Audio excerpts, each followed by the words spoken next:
आज की वीडियो में हम बात करने वाले हैं ऐसे डिवाइस के बारे में जो हेल्प करता है डिटेक्ट या मेजर करने के लिए इलेक्ट्रिक करंट को इलेक्ट्रिक सर्किट में। तो वीडियो में आगे बढ़ने से पहले अगर अभी तक आपने मेरे चैनल को सब्सक्राइब नहीं करा है तो सब्सक्राइब करें, इस वीडियो को लाइक करें और शेयर करें अपने फ्रेंड्स के साथ। स्टार्ट करते हैं। देखो डिवाइस का नाम क्या है, डिवाइस है मूविंग कॉइल गैल्वेनोमीटर। ठीक है, ये डिवाइस हेल्प क्या करता है, ये आपके लिए यूजफुल होता है मेजर करने के लिए या डिटेक्ट करने के लिए इलेक्ट्रिक करंट को इलेक्ट्रिक सर्किट में। तो ऐसा ही यहाँ पे लिखा हुआ है, it is a device used to detect or measure current in electric circuit. ये इसका डायग्राम है। देखो डायग्राम स्टार्ट कहाँ से होगा, सबसे पहले आता है टॉर्जन हेड।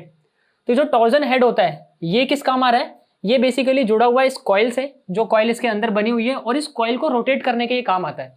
ठीक है, इसके बाद हम बात करते हैं इस दो पॉइंट्स की, T1 और T2। ये जो पॉइंट्स है यहाँ पे एक तरफ से क्या अपन करंट को फ्लो करा रहे हैं और एक तरफ से करंट बाहर जा रहा है। ठीक है, नेक्स्ट यहाँ से आते हैं, इसके अंदर यूज होता है दो मैग्नेट। जो मैग्नेट होता है इन दोनों मैग्नेट के बीच में ये कॉइल रखी हुई होती है जो कनेक्ट होती है एक स्प्रिंग से। और ये जो स्प्रिंग है, ये स्प्रिंग का जो लोअर पार्ट है ये पार्ट कनेक्ट होता है नीडल से। जो नीडल हमें बताएगा कि बेसिकली करंट कितना है, जो भी हमारा डिवाइस हम यूज कर रहे हैं उसमें करंट कितना है। बात करें मैग्नेट की, तो यहाँ पे मैग्नेट यूज होता है कौन सा, कॉनकेव वाला। कॉनकेव हम इसलिए यूज करते हैं ताकि जो मैग्नेटिक फील्ड हो वो क्या हो, रेडिकल हो। रेडिकल बोले तो रेडिकल हम इसलिए यूज करते हैं ताकि जो हमारा फील्ड लाइन लास्ट में जो है, जो हमारी रीडिंग है वो क्या आ जाए, लीनियर आ जाए। रेडिकल मतलब होता है कि ये मान लो आपके पास एक मैग्नेट है, ठीक है, और इसके बीच में हमने रखा हुआ है सॉफ्ट आयरन कोर। इसकी बात मैं बता दूं, ये जो सेंटर मैंने ये डार्क कर रखा है ये क्या है, soft iron core. Soft iron core इसलिए यूज करते हैं ताकि जो आयरन है वो ज्यादा से ज्यादा मैग्नेटिक फील्ड को प्रोड्यूस कर सके। तो यहाँ पे होगा क्या, करंट का जो इसमें जो मैग्नेटिक फील्ड है उसका डायरेक्शन ऐसे जाएगा। ठीक है, इसकी वजह से होगा क्या, जो हमारा फाइनल रीडिंग आएगी वो क्या आएगी, लीनियर आएगी। नेक्स्ट हम बात करते हैं इसमें क्या करंट फ्लो हो रहा है। यहाँ पे आगे हमने बात कर लिया सॉफ्ट आयरन कोर की। तो जैसा मैंने यहाँ बनाया भी है, ये आपके पास दो मैग्नेट है, नॉर्थ पोल साउथ पोल। ये हो गया सॉफ्ट आयरन कोर जिसमें से मैग्नेटिक फील्ड क्या हो रही है, पास हो रही है। और ये फील्ड क्या होती है, रेडिकल। किसकी वजह से, कॉनकेव मैग्नेट की वजह से। यहाँ जुड़ गया नीडल। नीडल आपको रीडिंग बताएगी करंट कितना है जो हमें मेजर करना है। इसमें होता क्या है, जो हमारा अल्फा होता है, अल्फा क्या मैंने मेरी लास्ट वीडियो में बताया था, अल्फा होता है एंगल बिटवीन किसके, मैग्नेटिक फील्ड के और प्लेन के। किसकी, ये प्लेन कौन सा, जो हम कॉइल यूज कर रहे हैं इसका प्लेन। तो इन दोनों के बीच के एंगल को हम बोलते हैं अल्फा, जो यहाँ पे टेंस टू जीरो हो जाएगा, मतलब अराउंड जीरो हो जाएगा। तो जब ये जीरो होगा यानी कांस्टेंट होगा, तो जो हमारा फाई है यानी जो फ्लक्स है वो प्रोपोर्शनल हो जाएगा करंट के। तो इससे रिलेटेड क्या है, अपन इसकी बात करेंगे प्रिंसिपल एंड वर्किंग की। इसका प्रिंसिपल ऑफ वर्किंग क्या है, when a current carrying coil is placed in uniform magnetic field then it will experience torque due to which coil is deflected and deflected torque is given by TD BINA cos phi cos alpha. तो मतलब क्या है, जब भी आपके पास एक current carrying coil होगा और उसको आप मैग्नेटिक फील्ड में रखते हो तो उस पर क्या होगा, एक टॉर्क का एक्सपीरियंस होगा। टॉर्क मतलब उस पर कुछ रोटेटिव फोर्स लगेगा। जो फोर्स फील कर रहा है उसकी वजह से कॉइल क्या होगी, डिफ्लेक्ट होगी।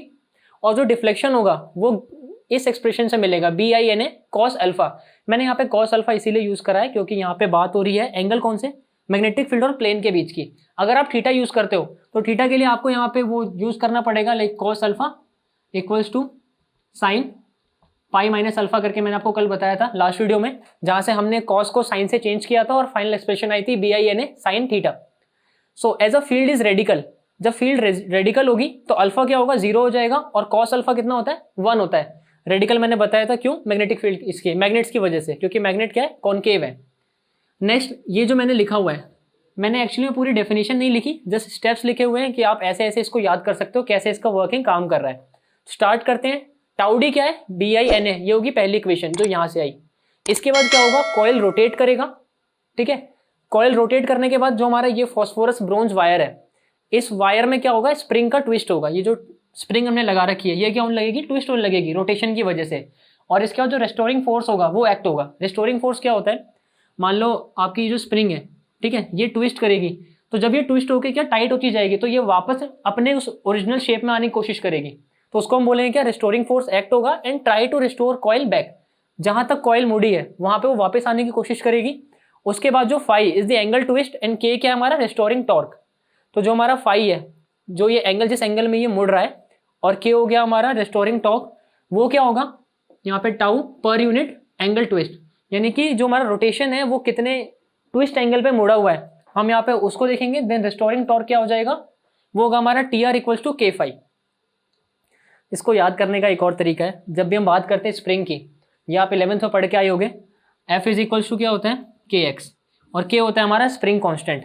और जब भी कोई भी स्प्रिंग है हम उसको क्या करते हैं, खींचते हैं x डिस्टेंस तक, तो उस पर जो फोर्स लग रहा होता है वो फोर्स होता है F मल्टीप्लाई बाई KX, और K होता है यहाँ पे स्प्रिंग कांस्टेंट। तो यहाँ भी वही बात हो रही है।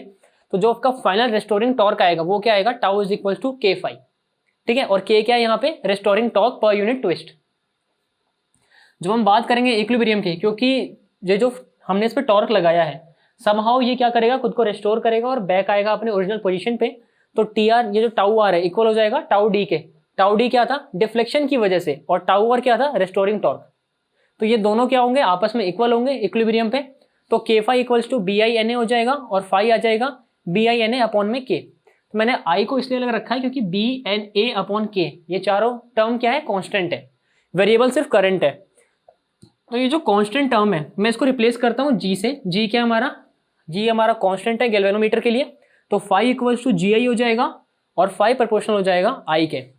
तो ये जो मैंने लिखा एक्सप्रेशन है, जो प्रिंसिपल ऑफ वर्किंग बताई है, इससे क्या पता पड़ता है, ये बता रहा है deflection produce in a galvanometer is directly proportional to current pass, कि जितना भी डिफ्लेक्शन होगा गैल्वेनोमीटर में वो उसके अकॉर्डिंग होगा जितना उसमें करंट पास हो रहा है। तो ये जो नीडल है, ये नीडल लेफ्ट या राइट उसके अकॉर्डिंग ही जाएगी जितना करंट उस डिवाइस में पास हो रहा है।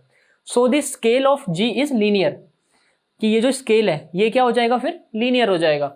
तो हमने इसका क्या ग्राफ भी बनाया है, किसके बीच में, डिफ्लेक्शन और करंट के बीच में। तो इन दोनों के बीच जो ग्राफ बनेगा वो आएगा ये, ठीक है। तो यहाँ क्या हो गया, phi is proportional to I। तो आज के वीडियो में सिर्फ इतना ही, आगे हम बात करेंगे हमारी नेक्स्ट वीडियो में।